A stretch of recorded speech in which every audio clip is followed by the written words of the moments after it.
May the words that I speak be of you, Lord. On this, the 5th Sunday of Lent, I would like to explore what it means to change, to surrender our lazy habits and bad practices. Lent is often a time we consider giving up something, sacrificing what we enjoy. Christ is a powerful exemplar of this, giving up human contact when he spent 40 days in the desert, in deep contemplation and reflection. Clearly, this is not practical or possible for us today, but we can spend time in the season to clear the external clamour of our daily lives and enter into a profoundly deeper relationship with God. Why do we need to do this? All relationships require time spent together to mature it and for it to develop and grow. Thus, we need to set time aside in our own daily lives to deepen our relationship with God, so that we can learn to discern his voice and hear what he wants for us and what he may be calling us to. How do we do this? It helps to read our Bibles. For the Bible contains a surprising wealth of histories, stories, parables, advice, law, and testimonies, which give an insight into the relationship between God and humanity. There are accounts of those who heard directly from God and obeyed him, and of those who heard directly but whom chose to disobey him. There are also those who heard directly from Jesus, who had no kinship or shared religious affiliation, but who listened and heard and followed him. One, for example, was the Samaritan woman, who then went on to spread the word about Jesus and to bring new believers. In our reading today, we learn of a group of seekers who had heard about Jesus and wanted to learn more. We, like they, can seek and learn too, and in time bring new believers. Throughout John's Gospel, in chapters 11 and 12, we, the reader, become aware of the growing imminence of Jesus' approaching death. In the Lazarus account, the disciples warned Jesus not to go back to Judea, where the Jews tried to kill him. We also learn that the Sanhedrin are formally plotting to kill Jesus. Despite this, Jesus enters Jerusalem publicly for the last time. Note, he does not sneak in, but enters almost in celebration. He does not shirk his fate. The humanity of Jesus is suggested in "Now my heart is troubled." He cries as he sees the prospect of the passion. I wonder, what might he have been feeling? The verb is translated troubled and was also used when Jesus' heart was troubled by the death of Lazarus and moved by the weeping mourners. Note, we know from our Bibles that though Lazarus came back from the death to continue his life, Jesus' death will be different. We also see a feature of Jesus' characterization which will become prominent in the Passion narrative, namely his sovereignty. Incidentally, passion is from the Latin to suffer, to bear, to endure. It is, in short, the final period in the life of Jesus. It refers to his suffering and torments. We witness how Jesus shows the mastery of emotions here. He transcends his feelings of unease by focusing on the importance of his calling. It was for this very reason I came to this hour. The appointed time has come. More than this, instead of wilting before the prospect of his death, he rejoices in its consequences. His death will result in a number of things: glorification, a fruitful harvest, an example for those who will follow him, judgment on the world, the expulsion of Satan, and the means by which all are drawn to him. When I was preparing this sermon, I reread this list and reflected. This is an amazing legacy to be leaving. Perhaps not a lot materialistic by our standards today, but wow, just wow, what an incredible inheritance to leave behind. No wonder Jesus was rejoicing. As a society, we tend to have anxious and negative feelings about death, but Jesus was positive and upbeat. because he knew exactly what his death would bring about. Such an amazing and rich transformation for those left behind.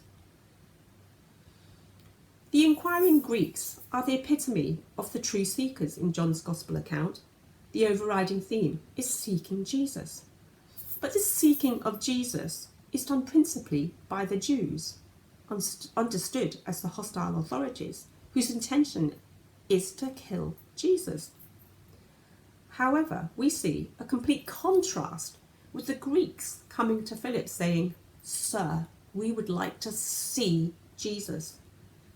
This overture symbolises an incipient discipleship, a desire for knowledge and relationship. The use of the verb see points to the depth of their seeking.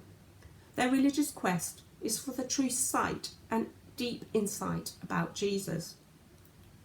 This snapshot of sincere inquiry is important to the gospel, showing us that Jesus, who came to his own people, is rejected by them.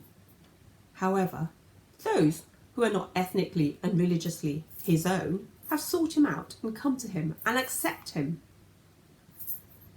Regarding Philip and Andrew, as a reader, we note a flashback to the narrative to the calling of Andrew and Philip in chapter 1. Both are from Bethsaida and are found by Jesus. Andrew is found first and then Philip. Both disciples are seen bringing another man to Jesus. Andrew leads Peter and Philip leads Nathanael. Both these disciples are depicted in the same positive light, where they are seen as effective missionaries. How, I wonder, might we emulate these two obedient disciples, who each brought someone to Jesus, and challenge ourselves to do the same? The background clamour of the crowd's confusion is again audible. There is a difference of opinion over the voice from heaven, the only point where the voice of God is actually heard in the narrative. They are uncertain if this is thunder or the voice of an angel. It is worth our noting that there would not have been any precedents to prepare them to hear a voice from heaven. They would not have had any prior experience from which to frame their understanding. Their confusion continues. They are unable to comprehend how the Son of Man can be lifted up, since in their understanding he was supposed to live forever. And who is this Son of Man that is referred to by Jesus? This literary device of misunderstanding is exploited by the narrator again. The confusion of the crowd is a marked contrast to the genuine search for Jesus undertaken by the other group mentioned in this narrative, the Greeks. Interestingly, the Greeks do not belong by birth to the elect people of God, the Jews. They are foreigners assembled but not allowed to participate in Passover, and therefore unable to deeply experience the Jewish religious traditions. Yet still they come to ask to see the agent of God. I want just for a moment to return to the hour has come for the Son of Man. The Son of Man is the one whom keeps all communication open between earth and heaven, who is the representative of the heavenly world, not only for Jews, but for all humanity. In other words, for all of us. The reference to seeds and plant life is a metaphor, framed in terms easily absorbed by the crowd, familiar with the seasonal cycle of planting, growing, and harvest. It suggests that life of a plant cannot flourish except by death and renewal, through the buried seed. If the seed dies, it fails to germinate, and that is the end of the plant itself. This is poignant and significant for us, particularly in this past year, when we have been exposed to death in very tangible ways, through the horrific numbers of deaths in the nationally recorded statistics, or through our own personal losses of loved ones, friends, and colleagues. John's Gospel is challenging us to confront death, but for us today, Jesus' death takes on a deeper and an immediate quality that perhaps we can connect to and relate to within an understanding of this scriptural context. There is hope For in the life of the Christian community today, it continues through the death and resurrection of the Son of Life, Son of Man, who is the seed of humanity. It holds the possibility of what the disciples will do once Jesus' return to the Father, that of their future ministry.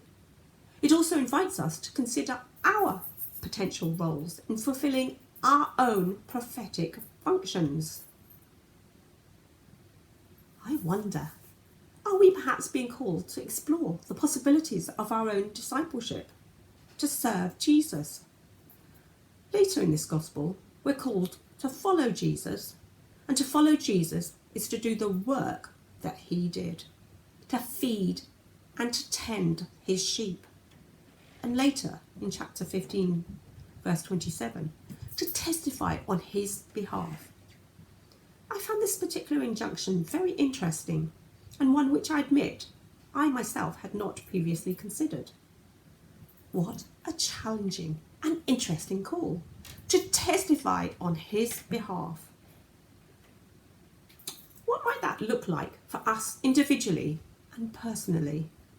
How might we step into this? How do we prepare ourselves?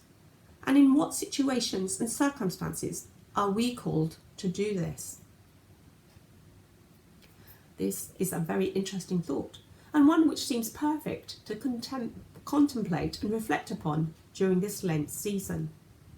How might we be being called in our daily lives and activities, be challenged to testify on behalf of Jesus? How might we apply this calling in our lives today? How are we to be witnesses for Christ to those who do not know him and have yet to encounter him in a personal and real way? How might we bring new believers? One of our congregation, who sadly is no longer with us, used to start conversations wherever she was with total strangers. In the bus queue, at the supermarket checkout. She would talk about her most significant relationship, the one she had with Jesus. There is something so simple and one eminently doable for us today, and is something perhaps for us to ponder as we approach the Easter tide. Amen.